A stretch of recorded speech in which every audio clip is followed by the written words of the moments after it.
She's useless as a wife, worthless as a woman. I only keep her around because she's too dumb to know better. Those were the words that froze her in place as she reached for her keys. She had only returned home for a moment, but the voices from the bedroom stopped her cold. Each insult was a dagger, each laugh a reminder that the man she trusted was tearing her apart behind closed doors.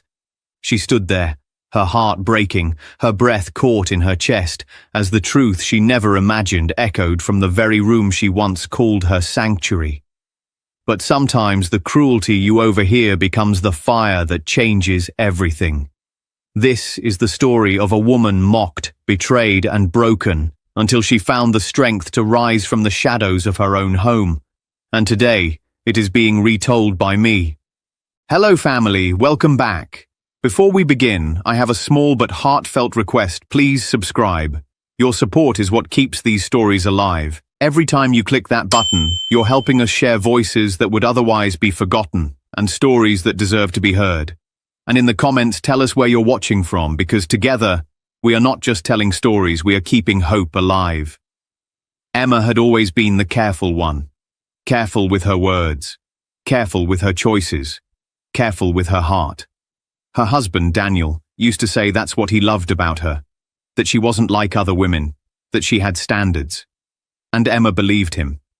For 7 years of marriage, she believed every soft smile, every promise, every late-night whisper that he would never betray her. That morning had started like any other. Emma was rushing to get to her friend's place across town, running behind schedule as usual.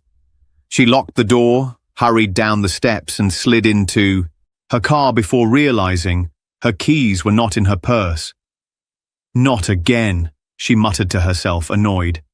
She got out, marched back up the steps and pushed the front door open.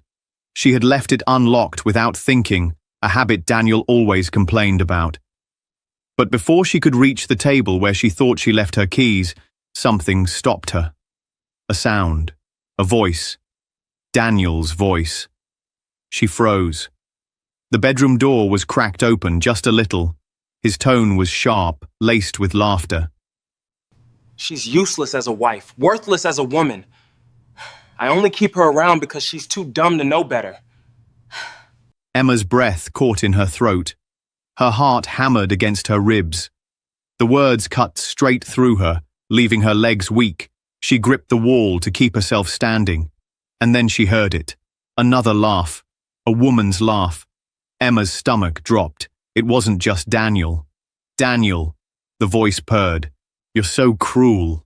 Emma knew that voice. She would have known it anywhere. It was Chloe, her own sister. Emma's hand shook on the doorknob. Chloe's voice drifted through the crack again, smug and mocking. I told you she'd never keep a man. She acts like she's better than us, but you and I know the truth. She's boring, cold. Who could live with that? Daniel chuckled, low and satisfied.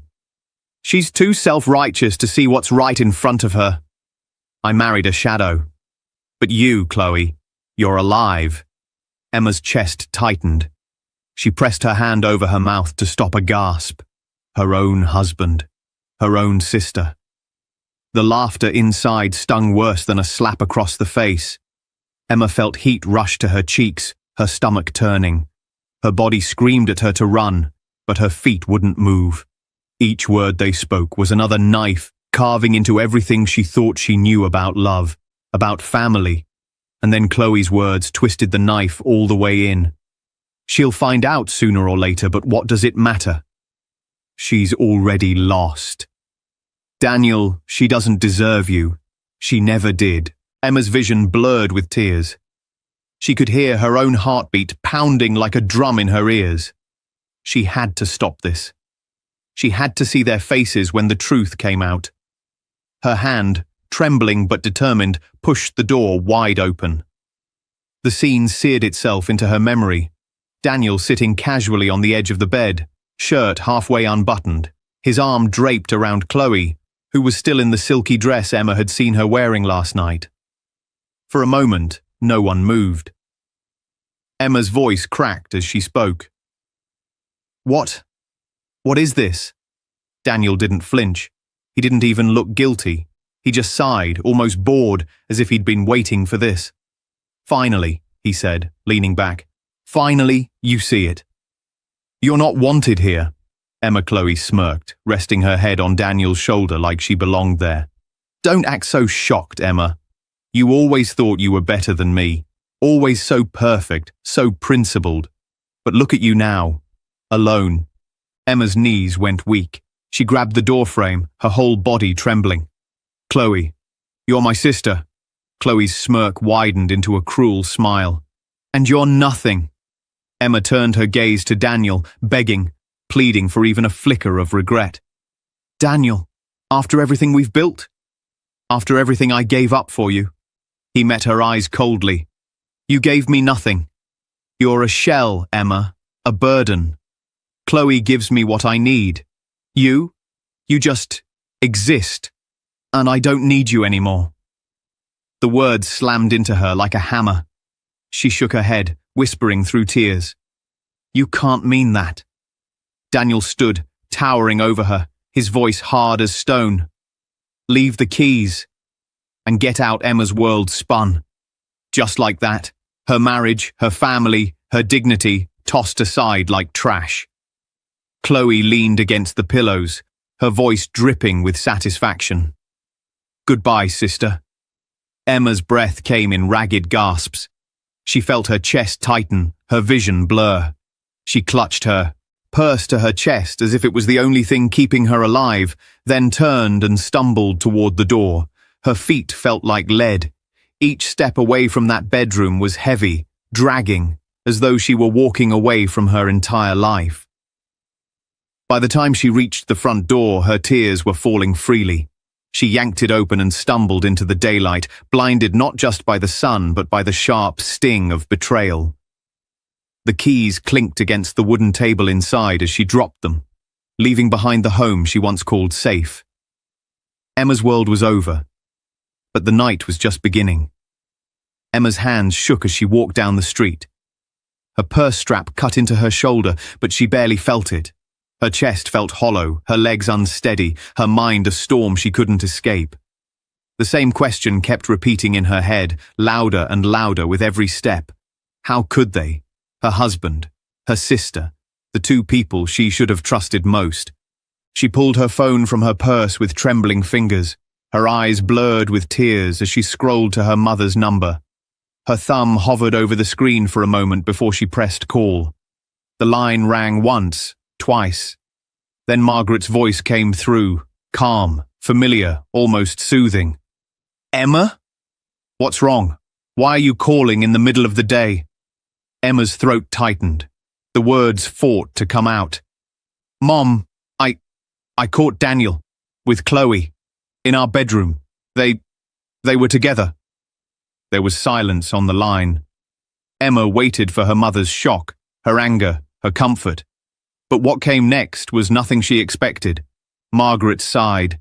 "Emma, stop. Don't make up stories." Emma's heart sank. "Stories?" "Mom, I saw them with my own eyes. I heard them. They've been laughing at me, mocking me." "Enough!" Margaret snapped, her voice sharp now. "Do you hear yourself? You're always so dramatic, always turning everything into a tragedy." Emma's knees buckled. She leaned against a lamppost, clutching her chest. "Mom, I'm not lying. Please, I don't know where to go. I don't know what to do. Please, just let me come home tonight. Just for tonight." Her mother's reply was cold, each word like ice. "Emma, Chloe told me this might happen. She said you'd get jealous, that you'd accuse her of things because you couldn't keep your own husband happy. And now look, you're proving her right." Emma's mouth fell open. She told you?" "Mom, you believe her over me, your own daughter." Margaret's tone hardened. "Chloe is the real woman of this family. She's warm, she's devoted, she knows how to care for a man. You've always been too rigid, too stubborn, too principled, as if that makes you better than everyone else. Look where your principles got you, alone, calling me in tears." The words hit Emma harder than Daniel's did. Her sister's betrayal was cruel, But her mother's rejection crushed what little strength she had left. Tears streamed down her face. She tried one last time. "Please, Mum. I'm your daughter. I have nowhere else." But Margaret cut her off. "Stop embarrassing yourself, Emma. If you were a better wife, Daniel wouldn't be in Chloe's arms right now. You made your bed. Now lie in it." The line went dead. Emma stood frozen on the sidewalk, staring at her phone as if it had turned to stone in her hand. The city noises around her faded into nothing. All she could hear were her mother's words, circling in her head like vultures. "Stop embarrassing yourself. Chloe is the real woman of this family. You made your bed. Now lie in it." Emma sank down onto the curb, hugging her purse like a lifeline. People walked past, glancing at her, but no one stopped. She was invisible, broken in plain sight. She thought of Chloe's smirk, Daniel's cold eyes, her mother's cruel dismissal. Every door she thought she could run to had been slammed shut. For the first time in her life, Emma felt truly, utterly alone. She whispered to herself through shaky breaths, as though saying the words out loud might make them less painful. "They've taken everything. My home, my family, my dignity, everything." A car passed by, splashing water from a puddle onto her shoes, but Emma didn't move. She sat in the growing dusk, the weight of betrayal pressing down on her until she thought she would crumble into the pavement. She lifted her face to the sky, her tears mixing with the damp evening air. Her lips trembled as she whispered one last question into the night. "Why me?" But the silence that answered her was colder than anything Daniel, Chloe, or Margaret had said. Emma wrapped her arms around herself and closed her eyes. Tonight, there was no safe place left to run. And yet, somewhere deep inside the ashes of her heart, a tiny spark refused to die. She didn't know it yet. She couldn't feel it yet.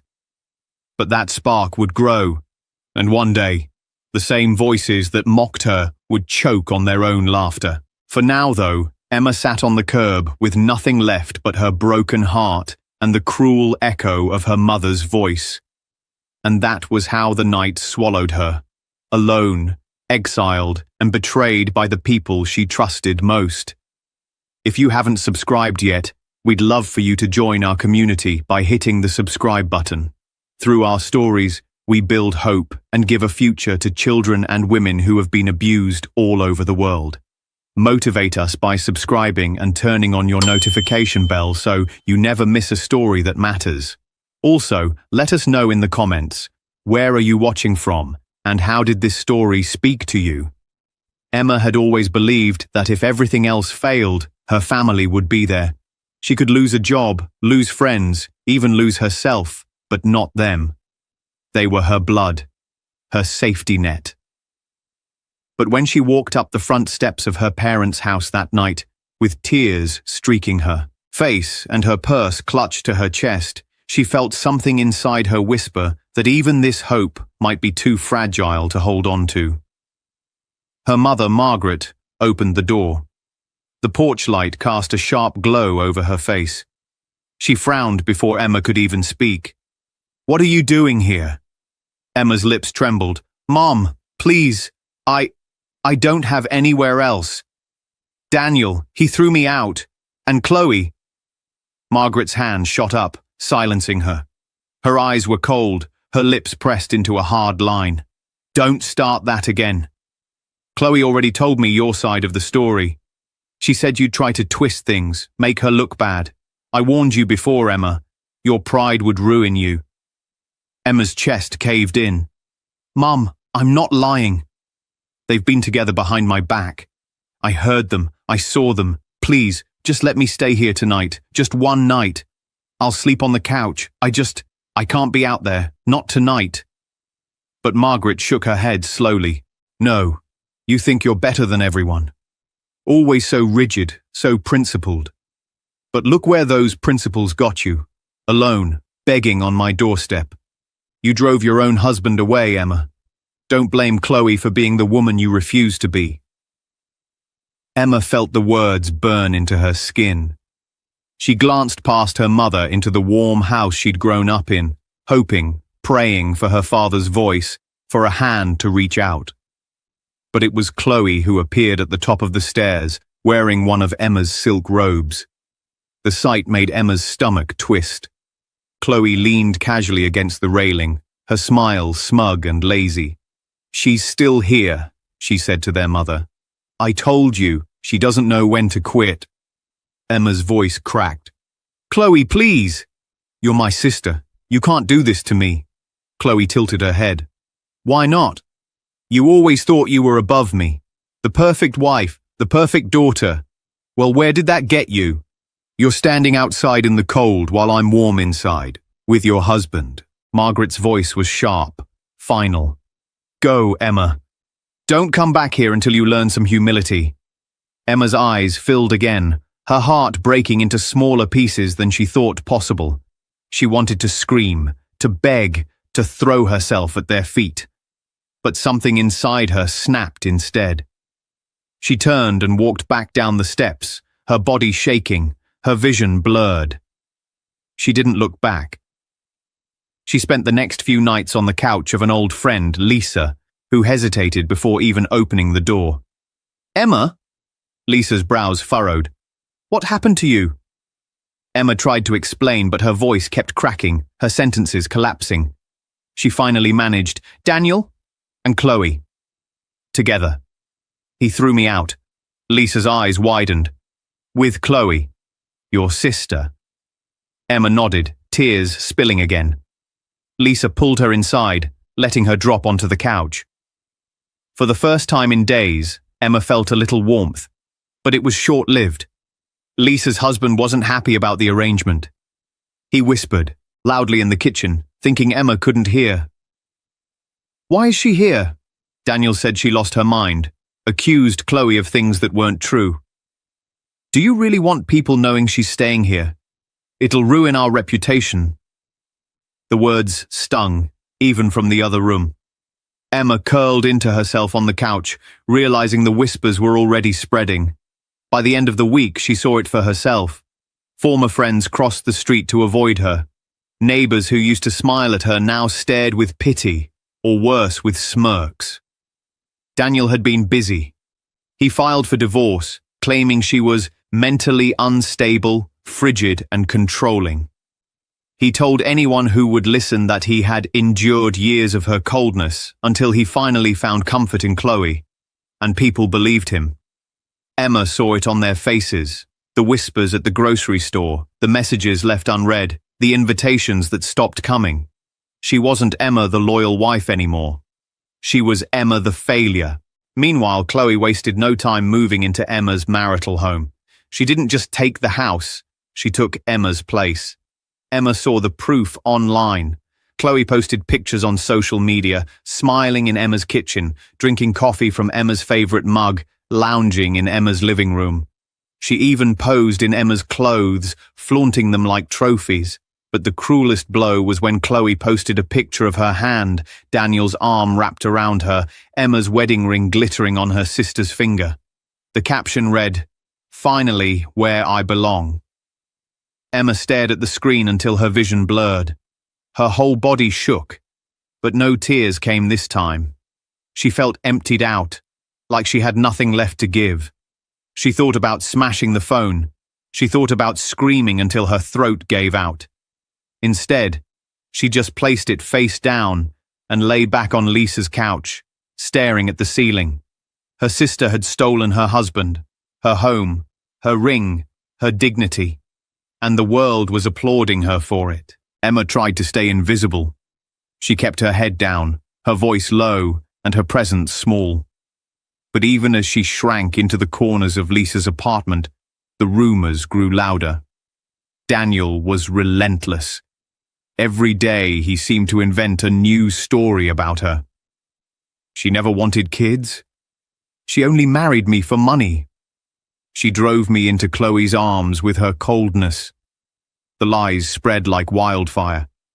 People Emma had once laughed with at dinners, shared secrets with, leaned on in hard times, now avoided her, like she carried a disease. At the grocery store, she caught two women whispering behind her back. "That's her, isn't it? The one who lost her husband to her own sister. No wonder he left. Look at her. Pathetic."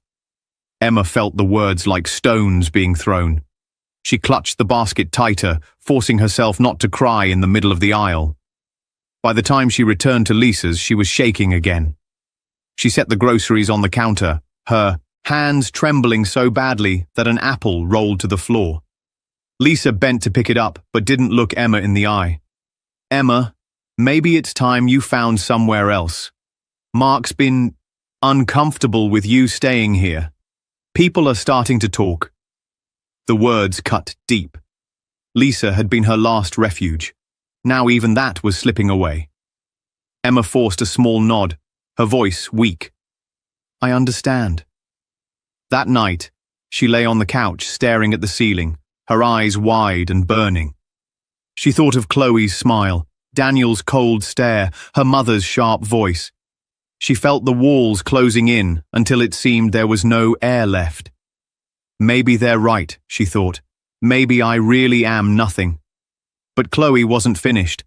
She wasn't content with just taking Emma's husband, her home, and her place in the family. She wanted more.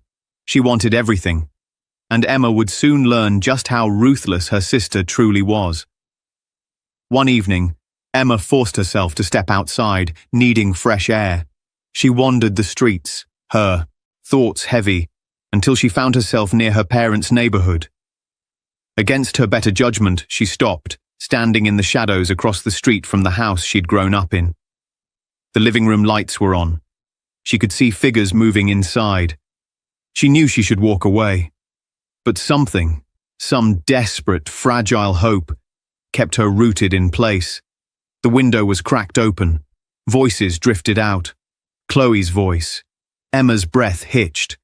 "She's weak," Chloe was saying. "She can't fight back. She doesn't have it in her." Then Margaret's voice, calm but sharp. "Emma's always been proud. It's in her nature. She'll come crawling back eventually." Chloe's laugh rang out, cruel and cutting. "No, she won't. She won't have the chance. I'll make sure of it. Once she's broken, I'll take everything that should have been hers. Daniel, the house, the money, the respect. And no one will remember Emma ever existed." Emma's hands flew to her mouth, the words stabbed into her like knives. Her own sister.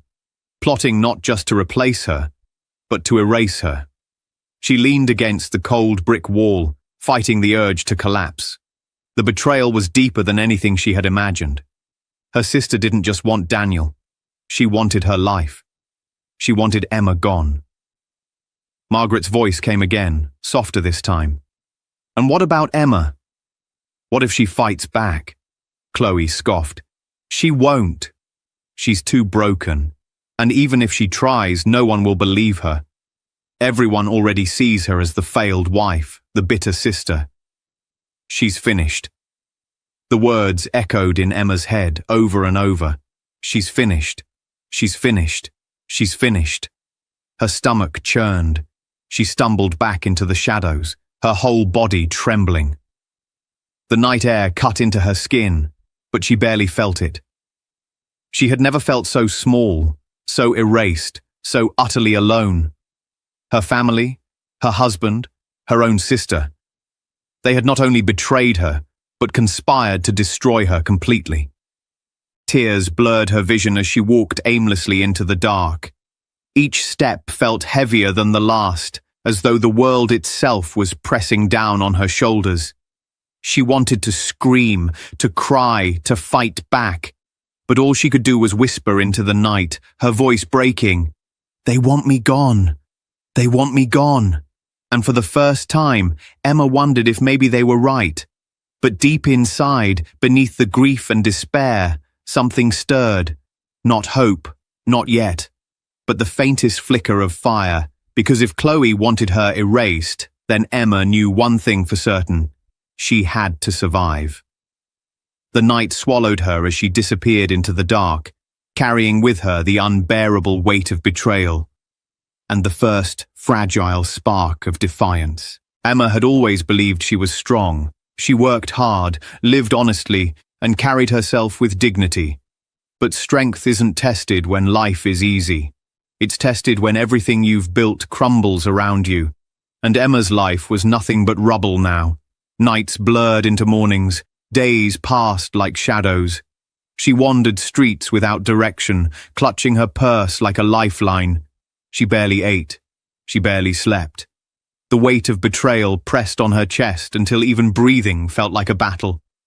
More than once she stood at the edge of a bridge, staring down at the dark water below. The thought whispered in her ear, "End it. End the pain. End the shame." Her mind replayed Daniel's cruel words. "You're not wanted here," her sister's sneer. "You're nothing," her mother's dismissal. "Stop embarrassing yourself." The voices echoed louder than her own heartbeat, and for a moment, Emma believed them. Maybe she was nothing. Maybe there was no point in going on. She gripped the cold railing, her tears dripping into the river below. Her body shook as her heart screamed for release. But then, a voice cut through the darkness. "Emma!" She spun around, startled. Standing a few feet away was a man she hadn't seen in years. Lucas. He had been Daniel's cousin once, though never close to him. Emma remembered him faintly from old family gatherings. Quiet, watchful, a man who never stayed long enough to be pulled into drama. Now, here he was, staring at her with concern. "Emma, is that you?" Her lips trembled. "Lucas." He stepped closer, his eyes searching her face. "What are you doing out here?" "You look—" He stopped, choosing his words carefully. "You look broken." Her chest caved in. The truth hurt more because it was real. "I am broken." He shook his head firmly. "No, not broken, wounded.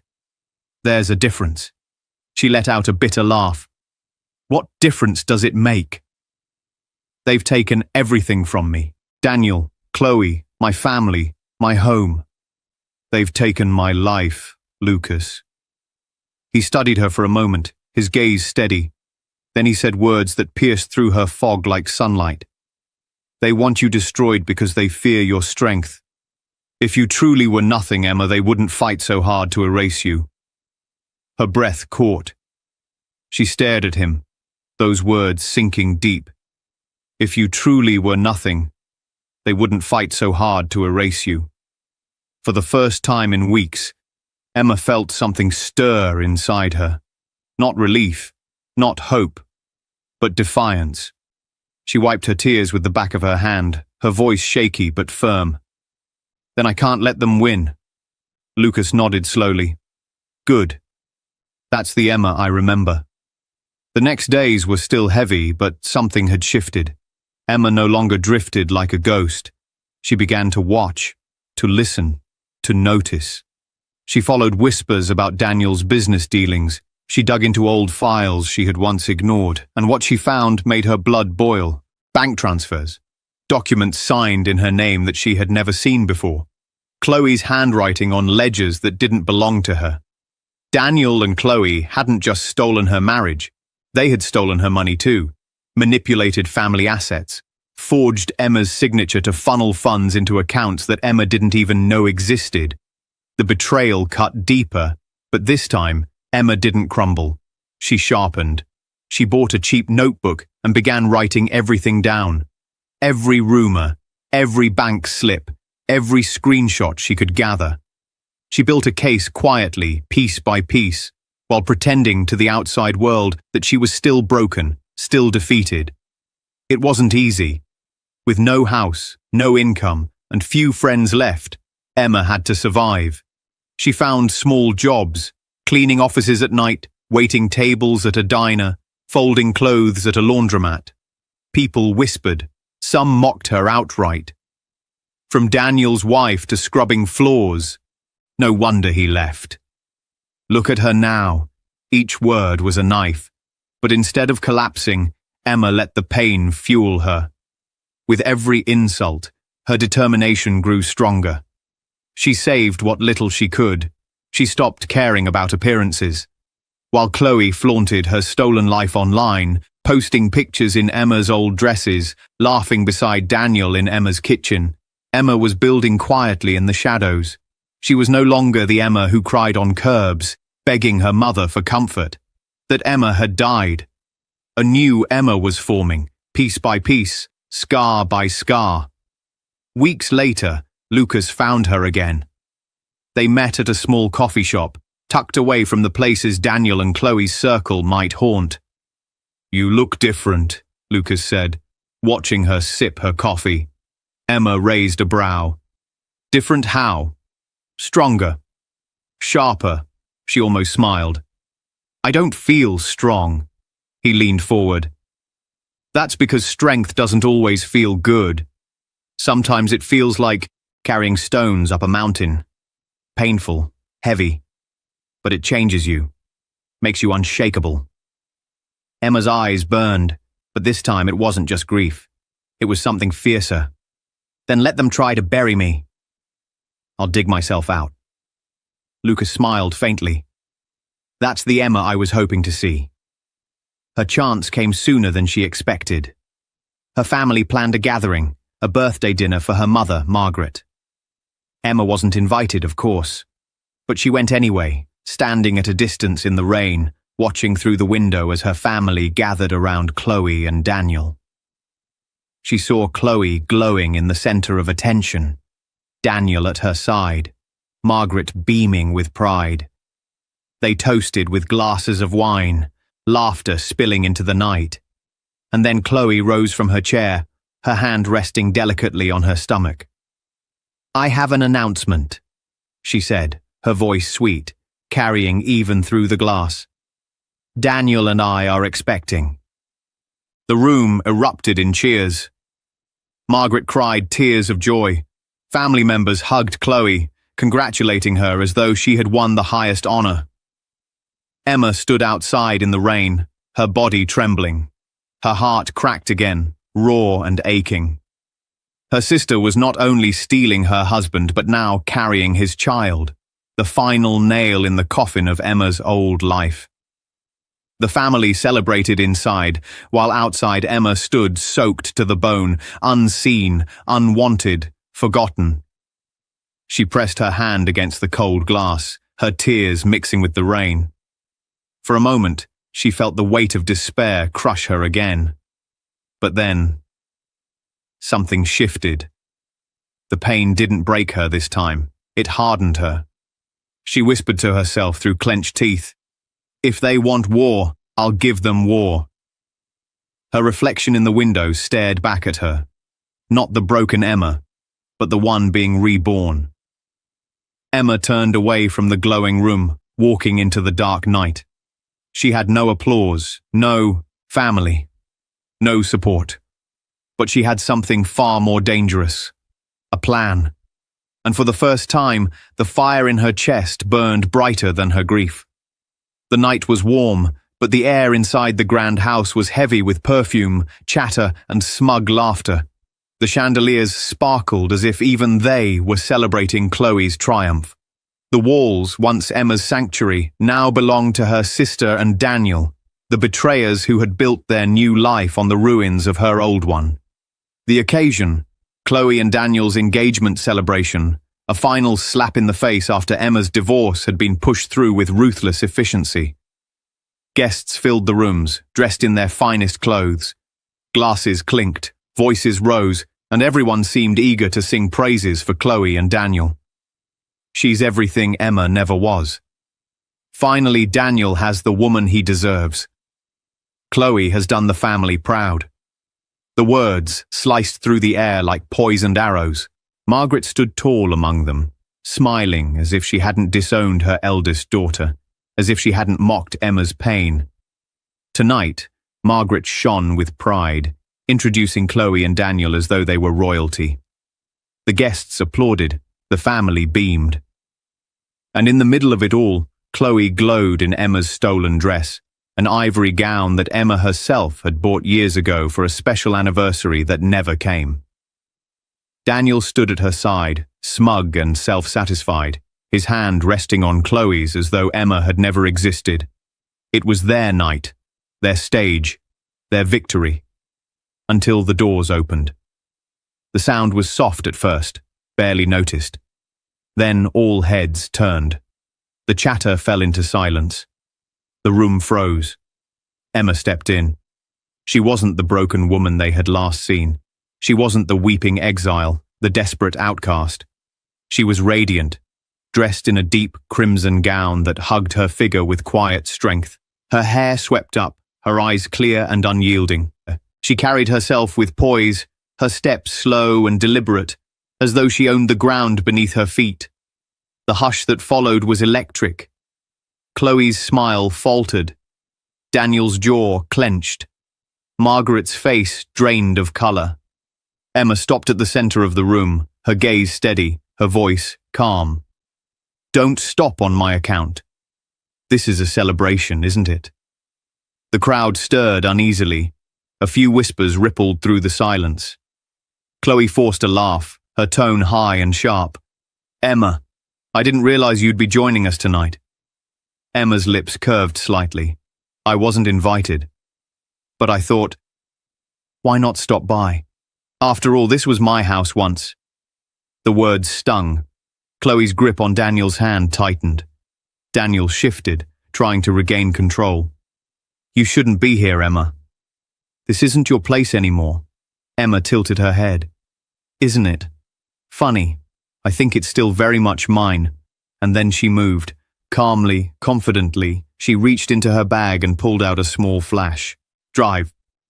She walked to the projector set up for the evening's slideshow of Chloe and Daniel's journey of love. Without asking permission, without hesitation, she plugged it in. The screen flickered, the room darkened, and the truth began to play. At first, it was only audio. Daniel's voice, unmistakable, dripping with arrogance. "She's useless as a wife, worthless as a woman. I only kept her around because she was too dumb to know better." Gasps erupted across the room. Guests glanced at one another in shock. Margaret's hand flew to her mouth. Then Chloe's laugh followed, cruel and mocking. "I told you she'd never keep a man. She acts like she's better than us, but we both know the truth." The sound echoed in the silence, each word a knife. The audience shifted uncomfortably. Whispers grew louder. On the screen, images appeared. Secret recordings of Daniel and Chloe in the bedroom, mocking Emma, tearing her apart behind closed doors. "She's nothing. She'll never fight back. She was just a mistake." The laughter that followed burned the room like fire. Emma didn't move. She stood tall, her eyes fixed on Chloe and Daniel as the weight of their cruelty filled the space for everyone to witness. Chloe's face paled. Daniel stepped forward, his voice sharp. "Turn that off! This is a lie!" But Emma didn't flinch. Her hand rested calmly on the remote. The video shifted. Another clip. This time, Daniel's voice again. Only he wasn't talking to Chloe. He was talking to another woman entirely. "Chloe thinks she won. But she's nothing to me. Just convenient until someone better comes along." The room erupted. Gasps, shouts, disbelief. Chloe staggered back, her hand falling from Daniel's arm. Her face crumbled as the truth sank in. She was never the prize. She was just the placeholder. The guests turned their eyes on her now, judgment heavy in their stares. The triumph in her posture dissolved into desperation. Daniel cursed, his voice shaking. "That's out of context. She's twisting everything." But Emma cut him off with a raised hand. Her voice was sharp and steady. "I'm not finished." The next slide appeared. Bank statements, forged documents, financial records. Emma's voice carried across the room, cold and clear. "Here is proof of Daniel's embezzlement. Money funneled from joint accounts.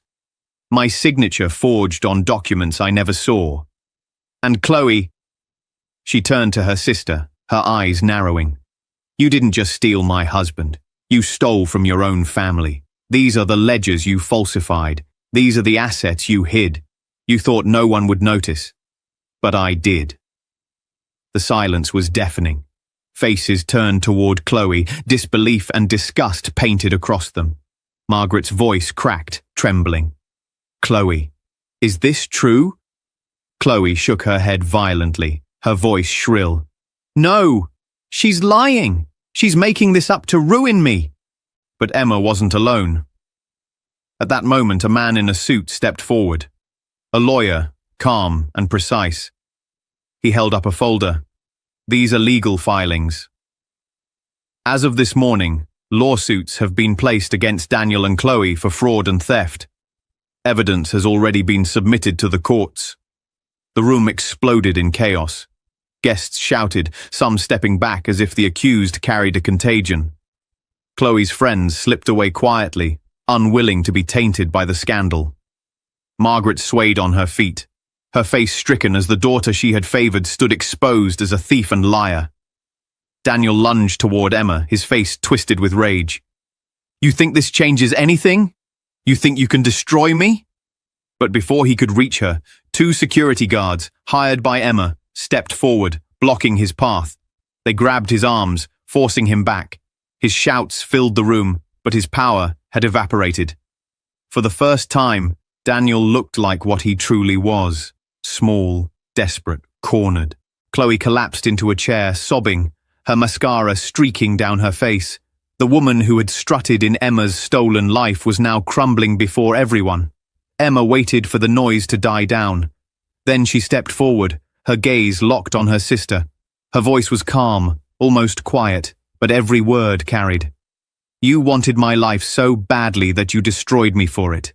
You thought you could erase me, replace me, mock me, but now you see what you've really earned. Ruin, shame, loneliness. That's all you'll ever have." The room was silent, the words hanging heavy in the air. Emma turned to Daniel next. "And you thought I was nothing. But it seems it's you who has nothing now." His eyes burned with hatred, but he had no power left. Emma let the silence stretch. Then she drew in a steady breath, lifted her chin, and said her final words. "I don't need revenge. I don't need your love. I don't even need your forgiveness. I have myself, and that's enough." With that, she turned. Lucas was waiting by the doorway, steady and silent. Not her savior, but her witness. Her quiet reminder that she was not alone in her strength. Emma walked out, her heels clicking against the floor, her gown flowing behind her. She didn't look back. Behind her, chaos reigned. Chloe sobbed into her hands. Daniel shouted until his voice cracked. Margaret wept, finally seeing the truth she had chosen to ignore. Neighbors whispered, family members condemned, reputations crumbled. But Emma, she was free.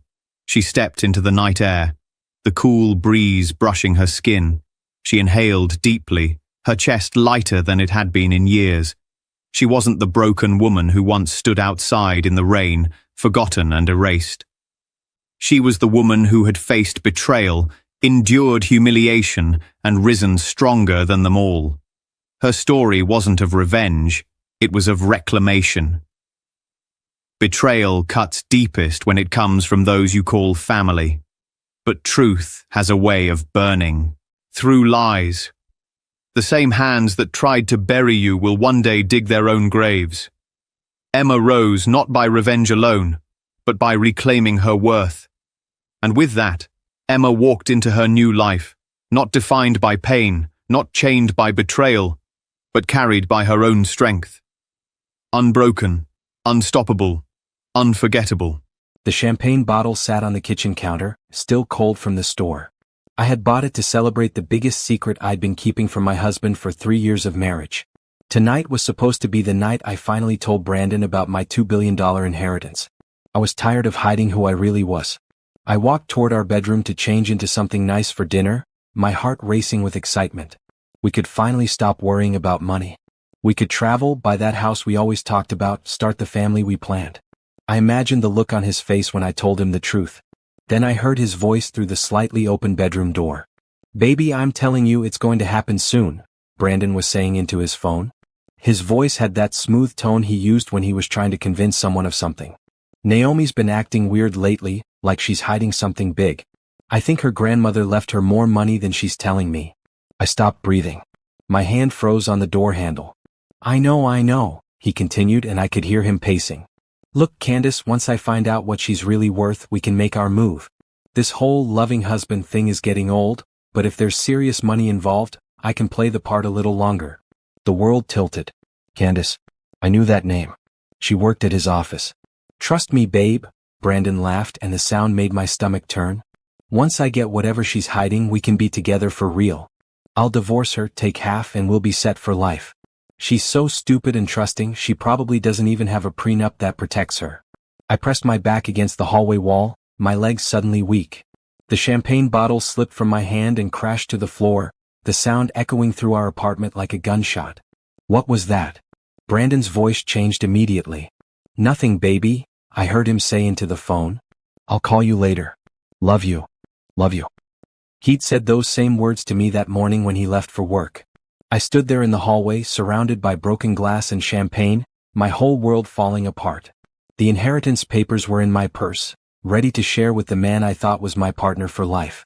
Instead, I just learned he was planning to use me and throw me away. Brandon appeared in the bedroom doorway, his face switching to that concerned expression I now realized was fake. Naomi, what happened? Are you okay? He rushed toward me, stepping carefully around the glass. I looked at him, really looked at him.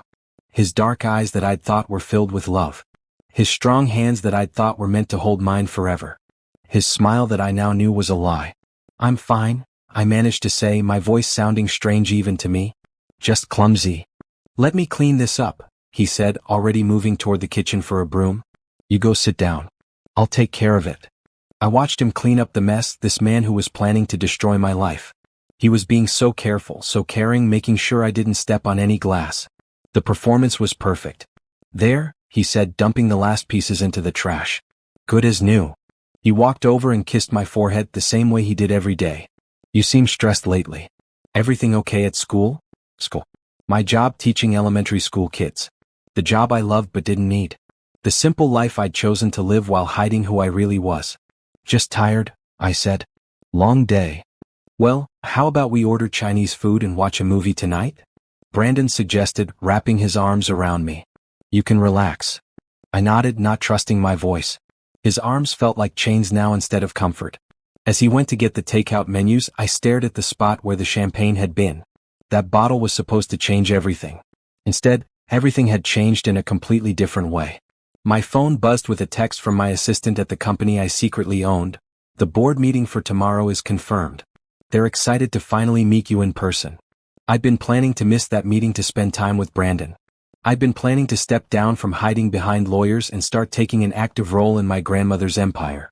I'd been planning to share it all with the man I loved. Now I had different plans. I walked to my purse and pulled out the inheritance papers. $2 billion. Tech companies, real estate, investments spread across the world. All mine, and Brandon had no idea. But he wanted to find out. He wanted to use me for money and then throw me away for another woman. I carefully folded the papers and put them back. Brandon would never see these documents. He'd never get a penny of my money. And he'd never see what was coming for him. The game had changed completely. And this time I was going to win. 6 months ago, my life had been different. I was Naomi Carter, elementary school teacher, married to Brandon Carter, office manager at a mid-level company. We lived in a modest apartment, drove older cars, and worried about paying bills like normal people. Then my grandmother died. Grandma Ruth had always been special to me, but I never knew how special until her lawyer called. She'd been living in a small house across town, wearing the same 3 dresses, shopping with coupons. I thought she was just getting by on Social Security like most elderly people. I was wrong. The lawyer, Mr. Peterson, sat across from me in his fancy office with papers spread everywhere. Your grandmother was Ruth Williams, founder and sole owner of Williams Tech Industries, he said. The company has been run by a board of directors for the past 10 years while she stayed out of the public eye. I stared at him. Williams Tech Industries. I'd heard of them. Everyone had. They made the processors for half the smartphones in the world. She left everything to you, Mr. Peterson continued. The entire company, all investments, real estate holdings, everything. The current value is approximately $2 billion. $2 billion. With AB. I sat there in shock while he explained how my grandmother had started the company in her garage in 1975. How she'd built it into a tech giant but never wanted the attention that came with being a billionaire. How she'd lived simply because she believed money should be used carefully. She left you this letter, Mr. Peterson said, handing me an envelope with my name in Grandma Ruth's shaky handwriting. I opened it with trembling fingers. My dear Naomi, it began. By now you know about the money. I kept it secret because I wanted you to grow up normal, to understand the value of hard work and genuine relationships. Money changes people, sweetheart. Makes some people fake and greedy. I trust you to be smarter than that. The company is yours now, but don't let anyone know until you're sure who you can trust. Watch the people around you. See who loves you for you, not for what you can give them. When you find those people, hold on to them tight. And when you find the ones who just want your money, remember that you have the power to protect yourself. I love you more than all the money in the world. Use it wisely. Love always, Grandma Ruth. I'd folded that letter and put it in my wallet, where it stayed for months. The hardest part was not telling Brandon. Every day he worried about money. Every day we talked about our future, about buying a house someday, about whether we could afford to have kids. Every day I wanted to say, don't worry, we have enough money for anything we'll ever want. But Grandma Ruth's words kept echoing in my head. Watch the people around you. See who loves you for you. So I decided to test it. I would keep living our simple life for a while longer just to be sure. I wanted to know that Brandon loved me, not what I could give him. Mr. Peterson helped me set up everything. The board continued running the company. My inheritance was managed by a trust. I kept teaching school and came home every day to our little apartment, keeping the biggest secret of my life. Brandon never suspected anything. Why would he? I was just Naomi, the teacher who clipped coupons and worried about our credit card bill. But lately I'd been getting tired of hiding. 3 years of marriage felt like long enough to be sure. Brandon had been with me when I had nothing special to offer except myself. He'd married me knowing I was just a teacher with student loans. That had to mean something, right? Last week I'd finally decided to tell him. I'd planned this whole evening, bought the champagne, even written down what I wanted to say. I was going to explain about Grandma Ruth, about the company, about how we could finally stop worrying about money forever. I was going to ask him to help me figure out what to do with it all. Maybe we could start a foundation for kids' education. Maybe we could travel the world. Maybe we could just enjoy not worrying about paying bills. But that phone call had changed everything. Now I knew the truth. Brandon wasn't with me despite my modest lifestyle. He was with me because he suspected I was hiding wealth. He'd been playing a part, being the loving husband while planning to rob me and leave me for another woman. Grandma Ruth had been right. Money did change people. It made them fake and greedy. But she'd also been right about something else. I had the power to protect myself. I pulled out my phone and called Mr. Peterson. Naomi, he answered immediately. How are you? I need to take active control of the company, I said. No more hiding. It's time for everyone to know who I really am. There was a pause. Are you sure? Once you step into the public eye, there's no going back to anonymity. I thought about Brandon in the other room, probably texting Candace about their plans for my money. I'm sure, I said. And I need you to help me with something else. I need to protect myself from someone who's trying to use me. What do you need? Everything you can find out about my husband and his relationship with a woman named Candace. I need to know exactly what they're planning. Mr. Peterson was quiet for a moment. Naomi, are you in some kind of trouble? Not yet, I said. But I'm about to be. And this time I plan to be ready for it. I couldn't sleep that night. Brandon lay next to me, breathing peacefully, probably dreaming about the money he planned to steal from me. Every time I looked at him, I felt sick. At 3 a.m., I gave up trying to sleep and went to the living room with my laptop. I needed to know everything. First, I searched for Candace Morrison on social media. There she was, young, blonde, posting pictures from expensive restaurants and vacations. Her job title said, Administrative Assistant at Cortex Solutions. That was Brandon's company. I scrolled through her photos, my heart breaking with each one. There were pictures from places I recognized, the coffee shop near Brandon's office where he said he sometimes went for lunch meetings, the gym where he said he was working out after work, the bar where he said he met work friends for drinks. All lies. He'd been with her. I found a photo from 2 weeks ago. Candace was wearing a necklace I'd never seen before, a delicate gold chain with a small diamond pendant. The caption read, "Someone special thinks I deserve beautiful things." Brandon had bought that for her. With money from our joint account. Money I'd deposited from my teaching salary, thinking we were saving for our future together. I kept scrolling, going back months. The photos told a story I'd been too blind to see. Candace at restaurants I couldn't afford on my teacher's salary. Candace in designer clothes. Candace looking happy and confident like a woman who knew she was winning. Then I found it. A photo from 3 months ago that made my blood run cold. Candace was sitting in a car, Brandon's car. I could see his hand on the steering wheel in the corner of the photo. The caption said, "Road trip with my favorite person." 3 months ago, Brandon had told me he was going to a work conference in the next state. He'd been gone for a whole weekend. I'd missed him and sent him sweet texts about how much I loved him. He'd been with her. I closed the laptop and sat in the dark, trying to process the depth of his betrayal. It wasn't just about money. He'd been living a double life for months, maybe longer. My phone rang, startling me. It was 3:30 a.m. Who would be calling this late? "Hello?" I whispered, not wanting to wake Brandon. "Miss Carter? This is James Peterson. I'm sorry to call so late, but I wanted to get started on what we discussed. I hope that's okay." "Yes," I said, stepping onto our small balcony so I could talk freely. "What did you find?" "I've had my investigator do some preliminary research. Your husband Brandon Carter has been in a relationship with Candace Morrison for approximately 4 months. They've been seen together multiple times at various locations around the city. 4 months. Before his supposed work conference. The betrayal went even deeper than I'd thought." "There's more," Mr. Peterson continued. "My investigator spoke to some people at Mr. Carter's workplace. According to his co-workers, he's been talking about his wife's family money for several weeks. He's been suggesting that you're from a wealthy family but keeping it secret."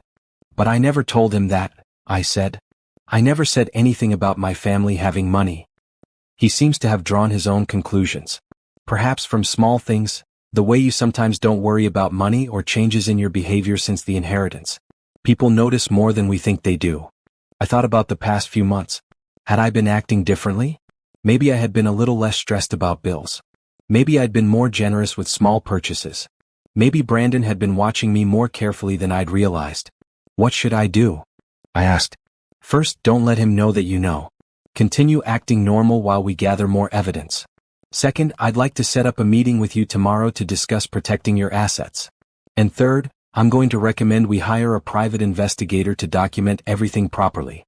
"Okay," I said. "But Mr. Peterson? I don't want to just protect myself. I want them to face consequences for what they're planning to do." There was a pause. "Naomi, I understand you're hurt and angry. That's completely natural. But be careful not to let revenge cloud your judgment." "This isn't about revenge," I said, though even as I said it, I wasn't sure that was true. "This is about justice. They're planning to steal from me and destroy my life. They should face consequences." "Let's take it one step at a time," Mr. Peterson said gently. "First we protect you. Then we decide what else needs to happen." After I hung up, I sat on the balcony looking out at the city lights. Somewhere out there, Candace was probably sleeping peacefully, dreaming about the money she and Brandon were going to steal from me. Somewhere out there, people were living honest lives, loving their partners genuinely, building real relationships. I thought I was one of those people. I thought Brandon and I had something real. I went back inside and looked at him sleeping. He looked so peaceful, so innocent. If I hadn't heard that phone call, I would have crawled back into bed and kissed his forehead, grateful to have such a loving husband. Instead, I felt like I was looking at a stranger. I got dressed quietly and grabbed my car keys. I needed to drive, to think, to figure out what came next. As I pulled out of our apartment complex, I made a decision. Brandon wanted to find out about my money? He was going to get exactly what he was looking for. But not in the way he expected. I was done being the innocent teacher who worried about paying bills. I was done hiding who I really was. It was time for Naomi Williams, billionaire CEO, to wake up. And when she did, Brandon and Candace were going to discover they'd picked the wrong person to mess with. The next morning, I woke up before Brandon and made coffee like I did every day. I kissed him goodbye like I did every day. I told him I loved him like I did every day. But everything was different now. "You seem better today," Brandon said, adjusting his tie in the hallway mirror. "Less stressed." "I feel better," I said, and it wasn't entirely a lie. Having a plan always made me feel better, even when the plan involved destroying my marriage. "Good," he said, kissing my cheek. "I worry about you sometimes. You work so hard at that school." That school. Like my job was something small and cute instead of important. Had he always talked about my work that way? "I love my job," I said. "I know you do." But maybe someday you won't have to work so hard. Maybe we'll catch a break, you know? A break. He was still fishing, still hoping I'd reveal something about money. Maybe, I said. You never know what life has in store. After he left, I called in sick to school. I needed time to think and plan without any distractions. First, I drove to Mr. Peterson's office. His building was in the financial district downtown, all glass and steel and serious-looking people in expensive suits. I'd been here several times over the past few months, but always as a visitor trying to understand my inheritance. Today I walked in like I belonged here. Naomi, Mr. Peterson stood up when I entered his office. Thank you for coming in. I have some information for you. He handed me a folder. Inside were photos of Brandon and Candace together. At restaurants, walking hand in hand, kissing in his car. The private investigator had been busy. These were all taken in the past week, Mr. Peterson said. Since you asked me to start looking into this. So it's definitely real, I said, staring at a photo of Brandon feeding Candace dessert at a restaurant I'd never been to. It's not just my imagination. I'm afraid not. There's also this. He handed me a printed email. My investigator has a contact at your husband's company. This email was sent from Candace's work account to Brandon yesterday. I read it, my hands shaking. Baby, I can't wait much longer. My credit cards are maxed out and my rent is due next week. When are you going to get the money from her? I thought you said she was hiding something big. Maybe you need to push harder to find out what it is. I love you, but I need to know we have a real future together. Hugs and kisses. See. She's pressuring him, I said. It appears so. Which means he might become more aggressive about trying to discover your assets. I thought about this. Brandon might start looking through my things, asking more direct questions, pushing me to reveal my secrets. The idea made my skin crawl. What do I need to do to protect myself? I asked. Mr. Peterson pulled out several documents. First, we need to make sure he can't access any of your real assets. I've already moved your inheritance into accounts he doesn't know about, but we should also change your banking information and set up new accounts. Will he notice? Not if we're careful. We'll keep small amounts in your shared accounts so he doesn't get suspicious. But the bulk of your assets will be completely separate and protected. We spent the next 2 hours going through paperwork. New bank accounts, new investment portfolios, new security measures. By the time we were done, Brandon would have no way to touch my real money even if he tried. There's something else we need to discuss, Mr. Peterson said. Your role with Williams Tech Industries. The board has been asking when you plan to take a more active role in running the company. I've been thinking about that, I said.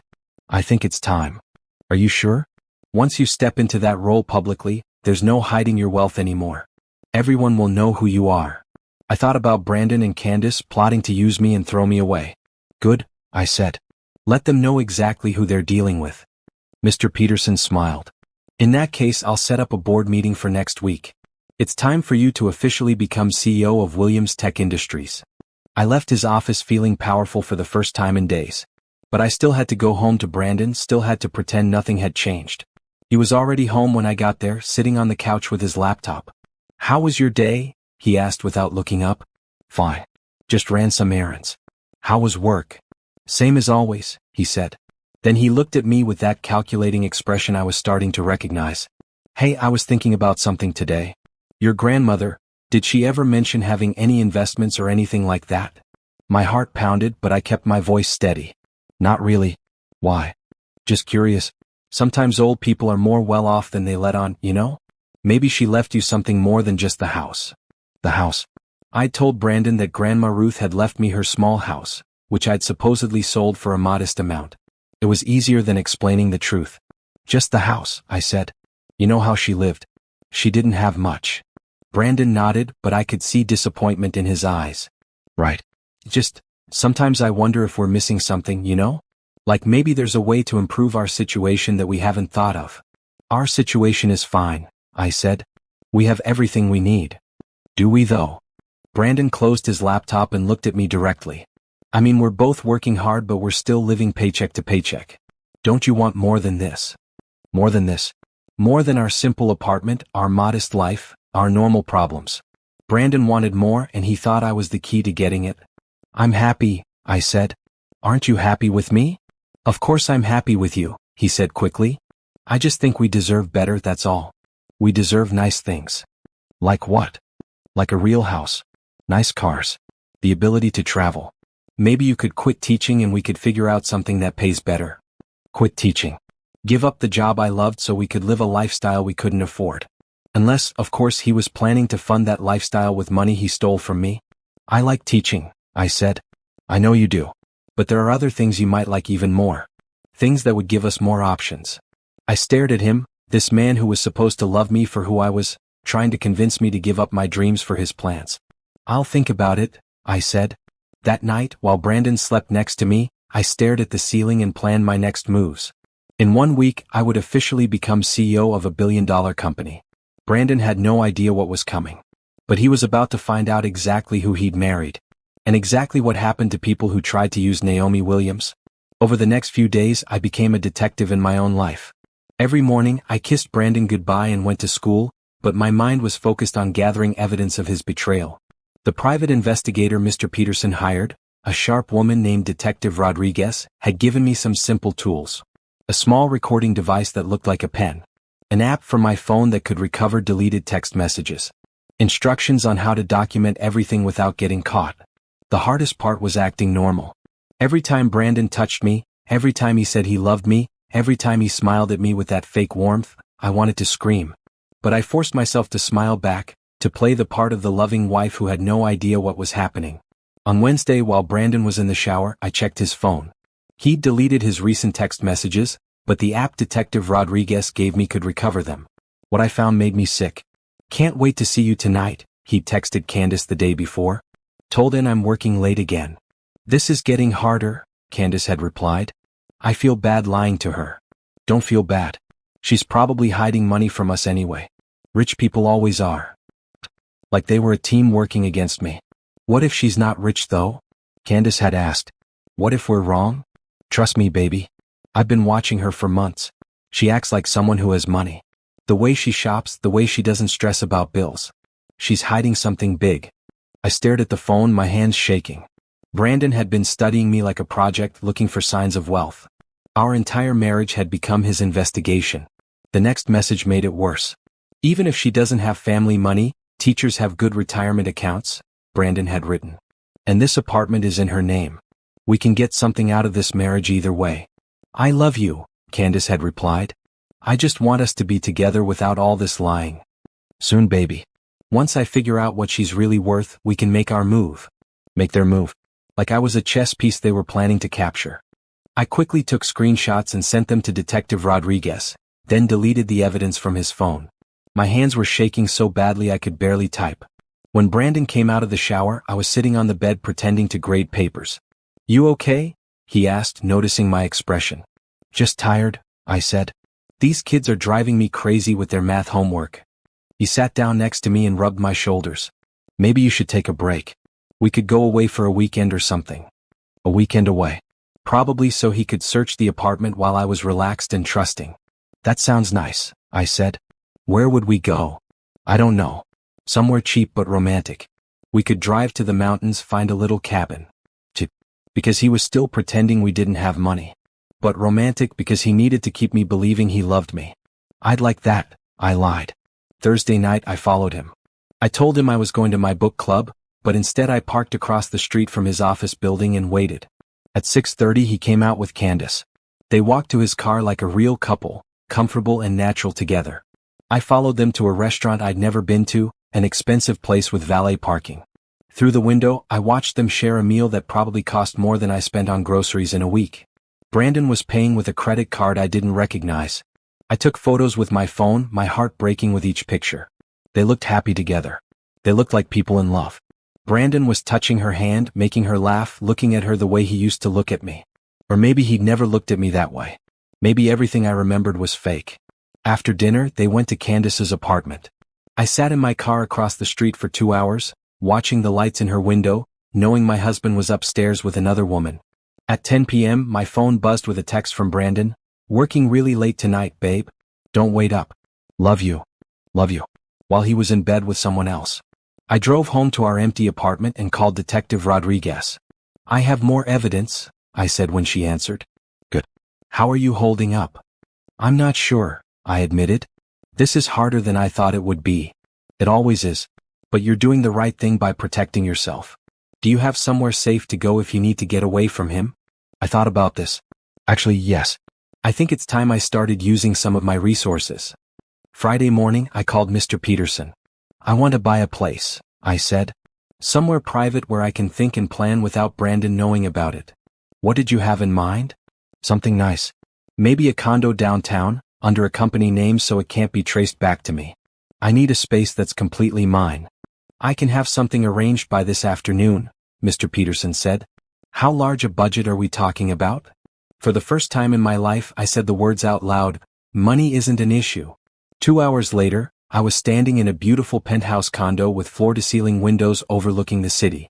It was modern and clean and completely different from the modest apartment I shared with Brandon. The purchase can be completed today, the real estate agent said. Cash sale, no financing needed. Perfect, I said. This would be my sanctuary, my place to plan what came next. That evening, Brandon came home with flowers. These are beautiful, I said, genuinely surprised. I know I've been working a lot lately, he said.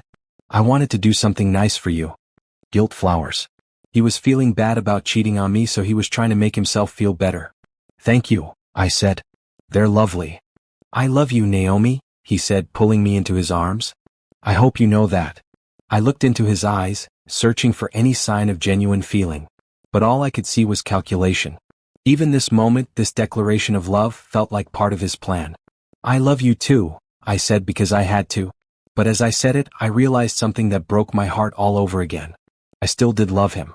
Even knowing what he was doing, even seeing the evidence of his betrayal, part of me still loved the man I thought he was. That was the cruelest part of all. The real pain wasn't just that he was using me, it was that I'd actually found someone I wanted to share my life with, and he turned out to be fake. But love wasn't enough anymore. Not when it was only going in one direction. It was time to stop being the victim and start being the CEO. Monday morning, I woke up with a plan.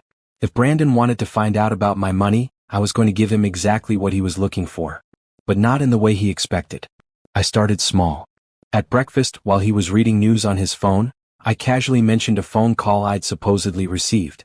That was weird, I said, buttering my toast. Some lawyer called me yesterday about Grandma Ruth's estate. Apparently there might be more paperwork to sign. Brandon's head snapped up immediately. More paperwork? About what? I don't know exactly. Something about investments or accounts they missed the first time. He wants to meet with me this week. I could see the excitement in Brandon's eyes, even though he tried to hide it. That's interesting. Do you think it's significant? Probably not, I said with a shrug. You know how lawyers are. They always find more paperwork to do. Still, it might be worth looking into. Your grandmother lived through some really good economic times. Even modest investments from back then could be worth something now. Modest investments. Brandon was practically vibrating with curiosity. Maybe, I said. I guess I'll find out when I meet with him. That afternoon, I called Detective Rodriguez from my new penthouse.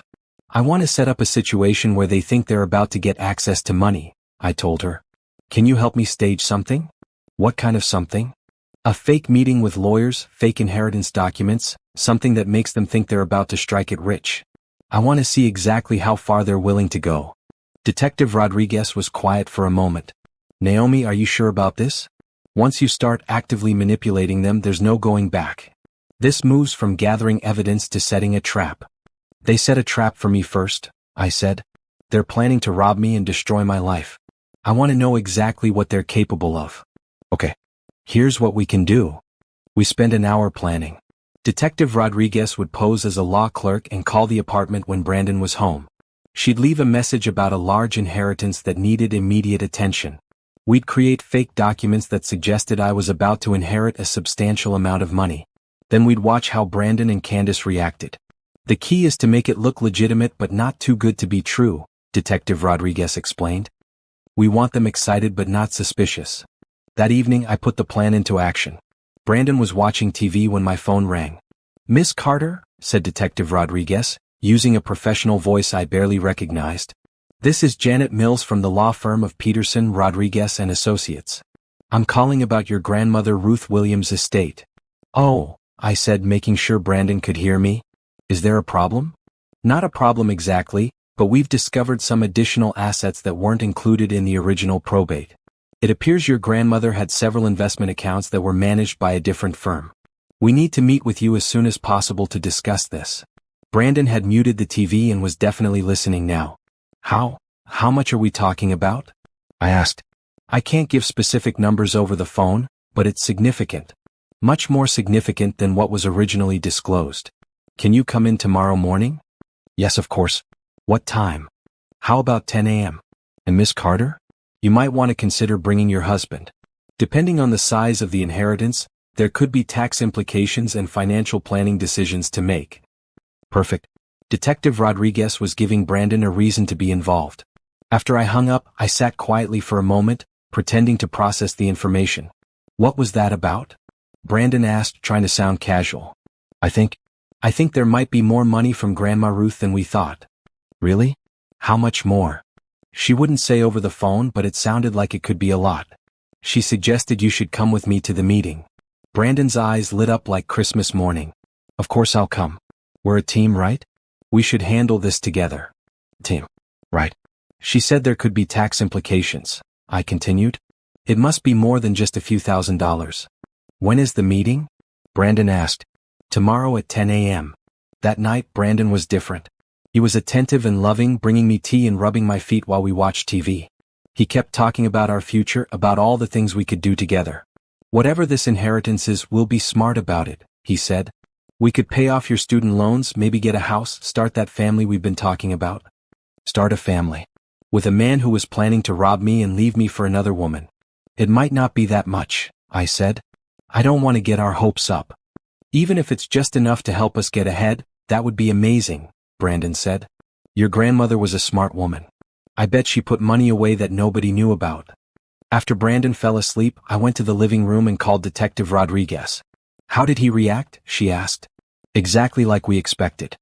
He's excited and he wants to come to the fake meeting. And tonight? He's being extra loving, extra attentive. I think he's trying to make sure I trust him completely before he makes his move. Be careful, Naomi.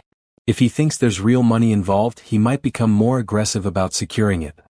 That's what I'm counting on, I said. I want to see what he's really capable of. After I hung up, I sat in the dark looking out at the city lights. Tomorrow, Brandon would come with me to a meeting where he thought we were going to learn about my inheritance. He'd be calculating how much he could take, how quickly he could get it, how soon he could leave me for Candace. But what Brandon didn't know was that I was already worth more than he could imagine. And I was about to show him exactly what happened to people who tried to steal from Naomi Williams. The trap was set. Now I just had to wait for him to walk into it. The fake lawyer meeting went perfectly. Detective Rodriguez, dressed in a professional suit and carrying official-looking documents, convinced Brandon that I was about to inherit $800,000 from previously unknown investment accounts. Brandon sat next to me in the conference room, squeezing my hand and asking intelligent questions about tax implications and investment strategies. He played the supportive husband perfectly. But I could see the greed in his eyes, the calculations he was making about how much money he could get his hands on. The funds should be available within 2 weeks, Detective Rodriguez explained. But there are some legal requirements we need to complete first. What kind of requirements? Brandon asked. Standard probate procedures. Asset verification, tax clearance, beneficiary confirmation. Nothing too complicated, but it takes time. 2 weeks. That gave me time to set the rest of my plan in motion. After the meeting, Brandon was more affectionate than he'd been in months. He took me to lunch at a nice restaurant and talked about all the ways this money could change our lives. We could finally get that house we've been looking at, he said. Maybe something with a yard, room for kids someday. Kids. The idea of having children with this man who was planning to betray me made me feel sick. That would be nice, I said, playing along. And you could take a break from teaching if you wanted. $800,000 isn't retire forever money, but invested right, it could give us options. Give us options. He was already spending my fake inheritance in his head. That afternoon, while Brandon went back to work, I drove to the Williams Tech Industries headquarters downtown. It was a sleek 40-story building with the company logo prominently displayed in the lobby. For months, I'd owned this building and everything in it, but I'd never actually been inside. The security guard checked my ID against the list and directed me to the executive elevators.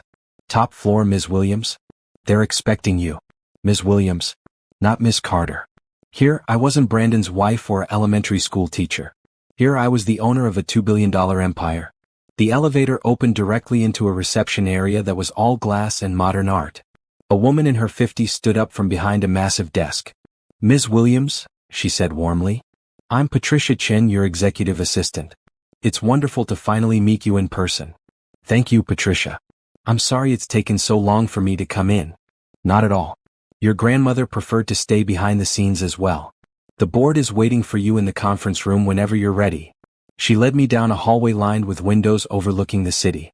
At the end was a conference room where 12 people in expensive suits were seated around a long table. They all stood when I entered. "Ladies and gentlemen," Patricia announced, "I'd like you to meet Naomi Williams, CEO and sole owner of Williams Tech Industries." For the next 2 hours, they briefed me on the company's operations. We had contracts with every major smartphone manufacturer in the world. Our processors were in gaming systems, cars, medical devices, satellites. The company had grown by 30% in the past year alone. "The market value of the company has increased significantly since your grandmother's passing," explained the CFO, a serious man named Robert. "Current estimates put the total value at just over $2 billion. $2 billion. Sitting in that conference room looking at charts and graphs showing my wealth, I felt powerful in a way I'd never experienced before. What would it take for me to become more actively involved in running the company? I asked. "We've been hoping you'd ask that," said Margaret, the head of operations. "Your grandmother was brilliant, but she preferred to let us handle the day-to-day operations. Having the owner actively involved would allow us to make bigger strategic decisions." "What kind of strategic decisions?" "Acquisitions mainly. There are several smaller tech companies we could purchase that would expand our market share significantly. But those decisions require owner approval." I thought about this. Brandon was plotting to steal 800,000 fake dollars from me. Meanwhile, I actually owned a company worth $2 billion and was considering acquiring other companies. "Let's schedule regular meetings," I said. "I want to understand every aspect of this business. And I want to start making those strategic decisions." "Excellent," Margaret said. "There's actually one opportunity we're very excited about. Cortex Solutions, a mid-level company that makes office management software. They're struggling financially, but their technology could be valuable. We could acquire them for a fraction of what they're actually worth." Cortex Solutions. Brandon's company. "Tell me more about Cortex," I said, keeping my voice casual. "They're hemorrhaging money due to poor management," Robert explained. "But they have some patents and software that would complement our existing products. We could probably acquire them for $30 million and integrate their useful technology into our systems." "What would happen to their employees?" "Standard acquisition procedures. We'd evaluate everyone and keep the valuable employees, let the others go." Brandon worked for a company I could buy and shut down with a phone call. The irony was almost too perfect. "Let's pursue that," I said. "But I want to be involved in every decision about personnel." "Of course. We'll start the acquisition process immediately." After the meeting, I sat in my new office, my grandmother's office, looking out at the city. The room was elegant but simple, with a large desk and comfortable chairs. On the wall was a photo of Grandma Ruth from the 1980s, wearing a lab coat and holding the first processor she'd designed. Patricia knocked on the door. "How are you feeling about everything?" "Overwhelmed," I admitted. "But good. I think my grandmother would be proud." "She would be. She talked about you all the time. She always said you had her intelligence and her integrity." Integrity. Something Brandon clearly lacked. My phone buzzed with a text from Brandon. "How was your day, babe? Can't wait to hear about the lawyer meeting. Love you." I stared at the message, then looked around my billion-dollar office. Brandon had no idea who he was really married to. He thought he was scamming a naive teacher out of a modest inheritance. He was about to learn the truth. I typed back, "Day was good. Can't wait to see you tonight." Then I called Detective Rodriguez. "I need to accelerate our timeline," I said. "How quickly can we arrange for Brandon and Candace to find out about my real identity? What do you have in mind?" "I want them to discover that I'm the CEO of Williams Tech Industries. But I want them to find out in a way that makes them think they can still use that information to their advantage." "That's risky, Naomi. Once they know who you really are, they might change their strategy completely." "Good," I said. "I want to see what they do when they think they've hit the jackpot." I was done hiding. It was time for Brandon to meet the real Naomi Williams. And it was time for Naomi Williams to show him what real power looked like. The next morning, I put my plan into motion. I called in sick to school again. I'd been doing that a lot lately, but it didn't matter. After today, I probably wouldn't be going back to teaching for a while. At 9 a.m., I was back in the Williams Tech building, sitting in my office with Margaret and Robert. I want to move quickly on the Cortec acquisition, I told them. How fast can we make this happen? We could have an offer ready by this afternoon, Margaret said. But that's unusually fast for an acquisition this size. I want to surprise them, I said. Companies in financial trouble often make better decisions when they don't have time to overthink things. It wasn't entirely a lie. Cortec was in financial trouble, though not as badly as I was about to make it seem. There's something else, I said. I want detailed employee files for everyone at Cortec. I want to know exactly who we're dealing with before we make any personnel decisions. Of course, we'll have complete backgrounds on all key employees by end of day. By noon, I had Brandon's employee file on my desk. It made for interesting reading. His performance reviews were mediocre. His attendance was questionable. Several colleagues had complained about his attitude and work ethic. He was exactly the kind of employee who would be let go during an acquisition. Perfect. At 2 p.m., Patricia knocked on my door. Ms. Williams? The Cortec offer is ready. Should we send it? Yes. But I want to deliver it personally. Personally? That's very unusual for an acquisition this size. I know. But I want to see their reaction firsthand. An hour later, I walked into the Cortec Solutions building wearing a black business suit and carrying a briefcase. I'd put my hair up and worn my best jewelry, the expensive pieces I'd bought but never worn because I was pretending to be poor. I looked like what I really was, a billionaire CEO. The receptionist looked confused when I introduced myself. I'm Naomi Williams from Williams Tech Industries. I'm here to see Mr. Patterson about a business proposition. Do you have an appointment? No, but I think he'll want to see me. 20 minutes later, I was sitting across from James Patterson, Cortec CEO, in his conference room. The offer documents were spread across the table between us. $30 million, Patterson said, staring at the papers. For the entire company. That's correct. Williams Tech Industries is prepared to make a cash offer for full acquisition of Cortec Solutions. This is unexpected. We weren't looking to sell. I understand. But sometimes unexpected opportunities are the best ones. Patterson looked overwhelmed. I'll need to discuss this with my board, review our financials, consider our options. Of course. But I should mention that this offer expires at close of business Friday. Williams Tech has other acquisition targets we're considering. That was a lie, but Patterson didn't know that. Friday? That's only 3 days. Like I said, we move quickly when we see value. Your company has technology we want, but if you're not interested, we'll pursue other options. As I was leaving the Cortec building, I saw Brandon in the parking lot. He was walking to his car, probably heading home for the day. He didn't see me, which was perfect.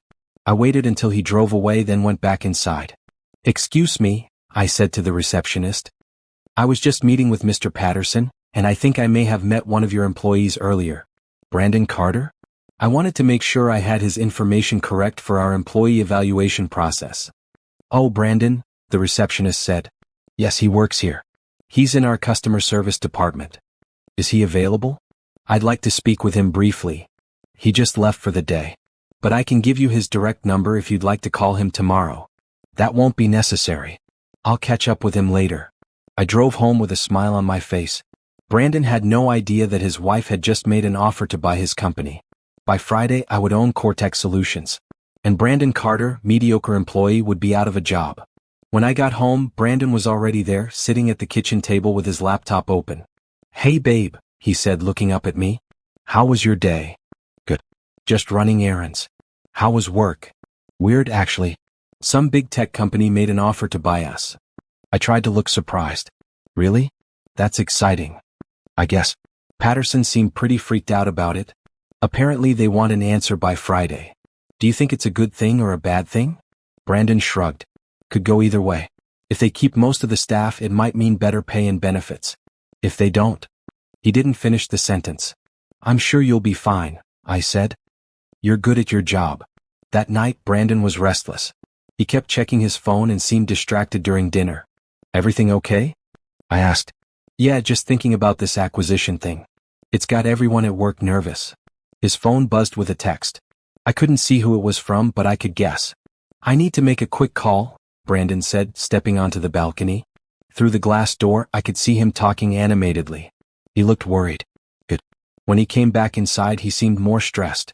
Work stuff? I asked. Yeah. Just uncertainty, you know? Change is always stressful. The next day, Brandon came home from work looking defeated. "What's wrong?" I asked, though I already knew. "They announced layoffs," he said. "Not immediate, but after the acquisition goes through. Apparently Williams Tech wants to streamline operations and eliminate redundancies." "I'm sorry. That must be scary." "It is. I mean, I'm not the worst employee there, but I'm not the best either. If they're cutting people..."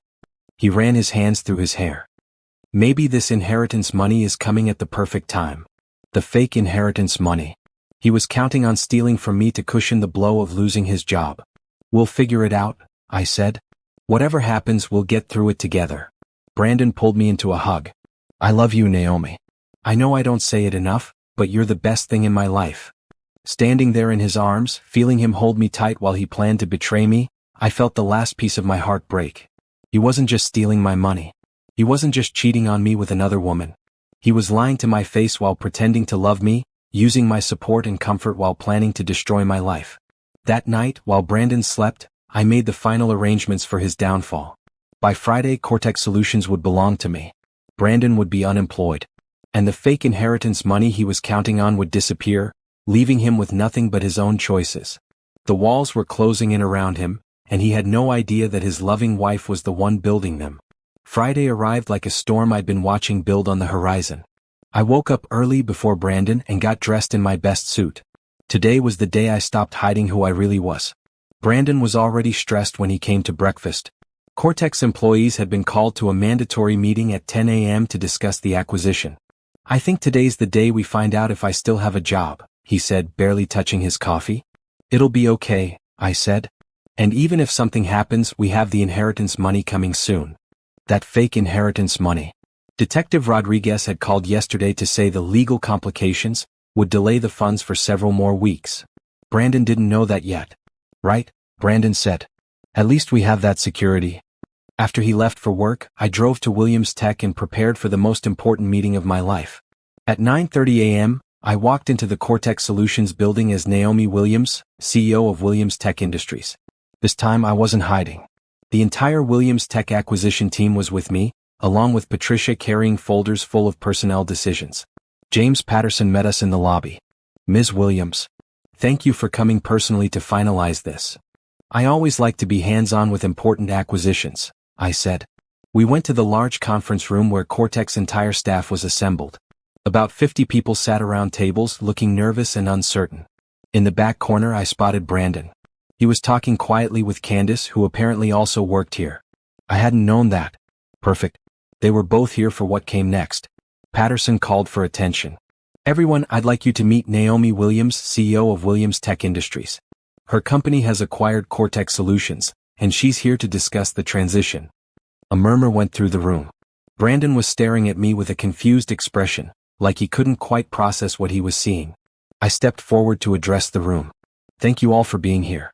I know acquisitions can be stressful, so I wanted to speak with you directly about our plans for Cortex Solutions." Brandon's face had gone completely white. He was staring at me like he was seeing a ghost. "Williams Tech Industries values talent and innovation," I continued. "We'll be retaining most of Cortex employees and integrating your technology with our existing systems. However, there will be some personnel changes." I nodded to Patricia, who began reading from her list. "The following employees will be offered positions with Williams Tech Industries." She read through about 40 names. Brandon's name wasn't on the list. Neither was Candace's. "For those employees not continuing with Williams Tech, we'll be offering generous severance packages and job placement assistance." The room was buzzing with whispered conversations. Some people looked relieved, others worried. Brandon looked like he might be sick. "I'll be meeting individually with department heads this afternoon to discuss the transition timeline. Thank you all for your professionalism during this process." As the meeting broke up, I watched Brandon and Candace in the corner. They were talking urgently, both looking panicked. Candace was crying. I made my way through the crowd toward them. "Brandon?" I said, as if I was surprised to see him there. "What are you doing here?" He stared at me, his mouth opening and closing like a fish. I work here." "Naomi, what? How are you?" "Oh my God," I said, covering my mouth with my hand. "You work for Cortex? I had no idea." "You bought my company," he said slowly. "You're a CEO. I should have told you," I said. I've been meaning to explain about my grandmother's business, but... Your grandmother's business? The crowd around us was thinning out, but several people were still close enough to hear our conversation. Williams Tech was my grandmother's company, I said. Ruth Williams. She left it to me when she died. Brandon's eyes were wide with shock and something that looked like panic. The company is worth about $2 billion, I said matter-of-factly. Give or take. $2 billion, he repeated faintly. I know I should have told you sooner. I wanted to be sure you loved me for me, you know? Money changes things. Candace had been listening to this entire conversation, her face getting paler by the minute. Now she stepped forward. Brandon, she said urgently. We need to talk. I looked at her with polite confusion. I'm sorry, do we know each other? This is Candace, Brandon said numbly. She works here too. Oh, are you friends? I asked innocently. Brandon and Candace exchanged a look full of panic and guilt. Something like that, Candace said. Well, I'm sorry you both lost your jobs, I said. The severance package should help until you find something else. Naomi, Brandon said, his voice hoarse. Can we talk? Privately? Of course. Why don't you come by the house tonight? I have some paperwork to finish here first. I watched him nod mechanically, still looking like he couldn't quite believe what was happening. As I walked away, I heard Candace hiss. You said she was just a teacher. You said she might have some family money, not that she was a billionaire. I didn't know, Brandon hissed back. How was I supposed to know? That evening, I sat in our living room waiting for Brandon to come home. I changed out of my business suit into jeans and a t-shirt, back to looking like the simple teacher he thought he married. When he walked in, he looked like he'd aged 10 years since morning. Hi, he said quietly. Hi. How was the rest of your day? He sat down across from me, not next to me like he usually did. Confusing. Shocking. I don't even know where to start. You could start by explaining why you never told me you worked for Cortec, I said. What? You never asked what company I worked for. Actually, I did. Many times. You always just said, an office job downtown. Brandon looked uncomfortable. I guess it didn't seem important. Right. Like how I didn't mention owning Williams Tech. That's different, Naomi. That's huge. That's life-changing money that I didn't tell my husband about? He stared at me and I could see him trying to figure out how much I knew. Why didn't you tell me? He asked finally. I told you. I wanted to be sure you loved me for me. Of course I love you for you. Money doesn't matter to me. I almost laughed. Doesn't it? No. I mean, it's great that we don't have to worry about finances anymore, but that's not why I married you. What about the $800,000? What? The inheritance from the lawyer's office. You were pretty excited about that $800,000? Brandon's face flushed. Well, yes, but that's different. That was just relief that we'd have some security. And now that you know it's $2 billion instead of $800,000? I don't know. It's a lot to process. I leaned forward, looking directly into his eyes. Brandon, is there anything you want to tell me? Anything at all? This was his chance. His chance to confess about Candace, about their plans, about everything. His chance to be honest and maybe, somehow, save what was left of our marriage. He looked at me for a long moment. I could see him thinking, calculating, deciding what to say. No, he said finally. Nothing I can think of. And with that one word, he sealed his fate. Okay, I said, standing up. In that case, I think we need to talk about our future. I walked to my purse and pulled out a folder of documents. These are divorce papers, I said, handing them to him. I filed them this morning. Brandon's face went white. What? Naomi, what are you talking about? I'm talking about your relationship with Candace Morrison. I'm talking about your plans to steal my inheritance money. I'm talking about the phone calls where you called me stupid and trusting while planning to rob me and leave me. Brandon's mouth fell open. How did you? I know everything, Brandon. I have photos, recordings, text messages. I know about the restaurant dinners, the weekends away, the jewelry you bought her. I know about your plans to take half my assets in a divorce. I pulled out my phone and played one of the recordings Detective Rodriguez had made. Brandon's voice filled the room, talking to Candace about finding out what I was really worth and making their move. Brandon sat frozen, listening to his own voice destroy his denials. So here's what's going to happen, I continued. You're going to sign these divorce papers. You're going to move out of this apartment by Sunday. And you're going to walk away with exactly what you brought to this marriage, nothing. Naomi, please. Let me explain. It's not what it sounds like. Really? What does it sound like? Candace and I, it just happened. It doesn't mean anything. 4 months, Brandon. You've been cheating on me for 4 months while planning to steal from me. That doesn't just happen. Brandon dropped his head into his hands. I messed up. I know I messed up. But we can work through this. We love each other. You don't love me, I said. You love my money. The difference is now I know it. I walked to the door and opened it. You have until Sunday. Don't make this more difficult than it has to be. Brandon stood up slowly, the divorce papers clutched in his hands. Naomi, please. Don't do this. We can figure it out. We already figured it out, I said. Goodbye, Brandon.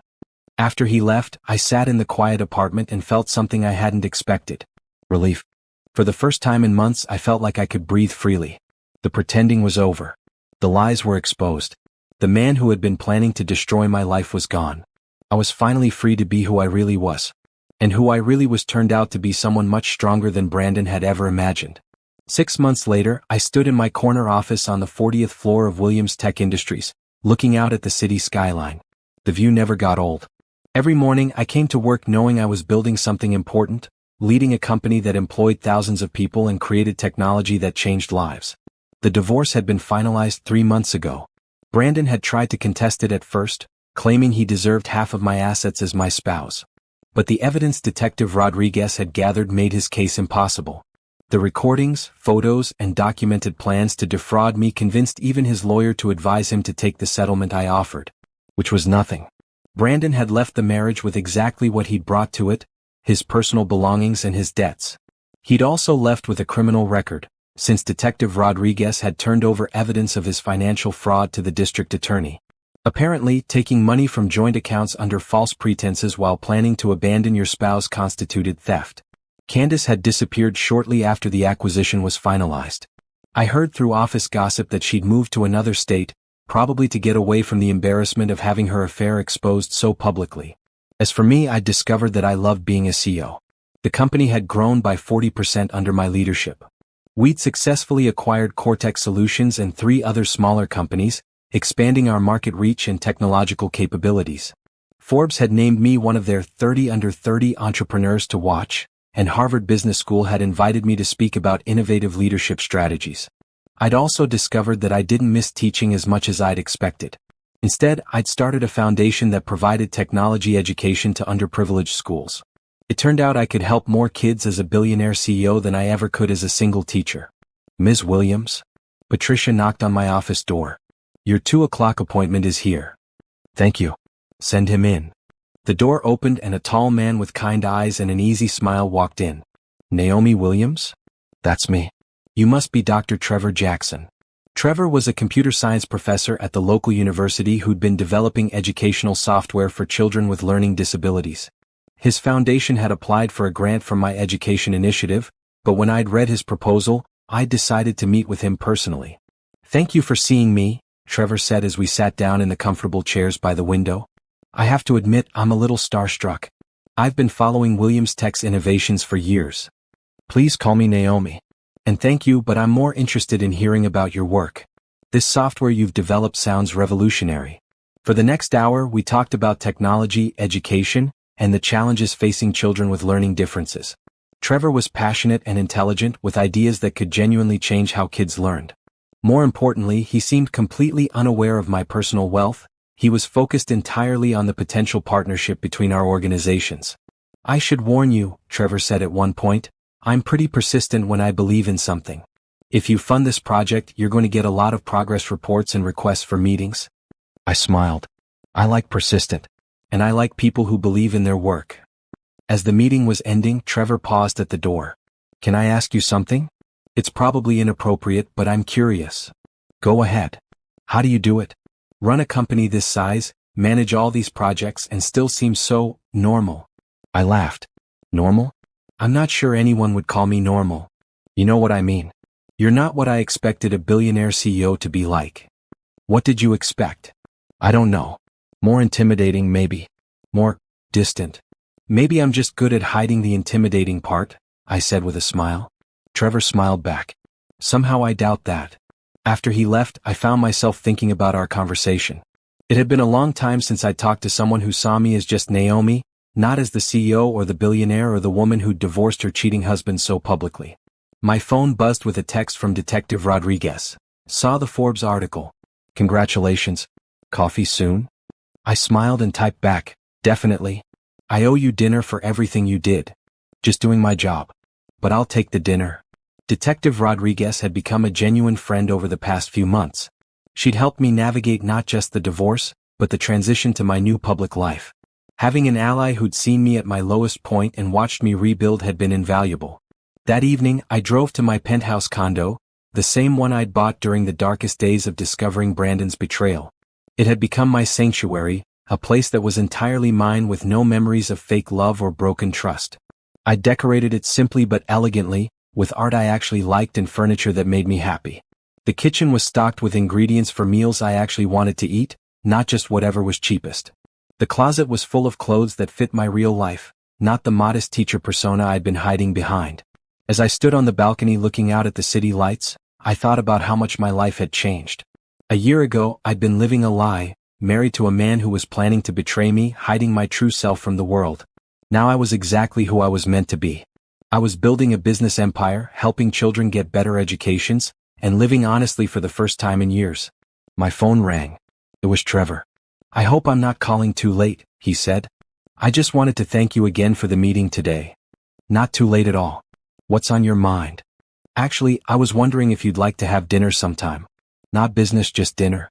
I promise not to talk about educational software the entire time. I smiled, looking out at the city that was full of possibilities. I'd like that. Really? Great. How about Saturday? Saturday works. But I should warn you about something. What's that? I'm pretty persistent too when I believe in something. Trevor laughed. I'll keep that in mind. After we hung up, I stood on the balcony a little longer thinking about the future. For the first time in years, I was excited about what came next.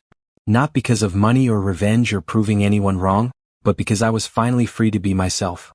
Brandon had thought he could use me and throw me away. He'd thought I was just a naive teacher who could be manipulated and robbed. He'd been wrong about everything. But in trying to destroy me, he'd actually freed me. He'd forced me to stop hiding and start living as the person I really was. And the person I really was turned out to be someone pretty amazing. I raised my glass of wine to the city lights, to new beginnings, and to the truth that had set me free. Here's to being exactly who you're meant to be, I said to the night sky. And for the first time in my life, I truly was.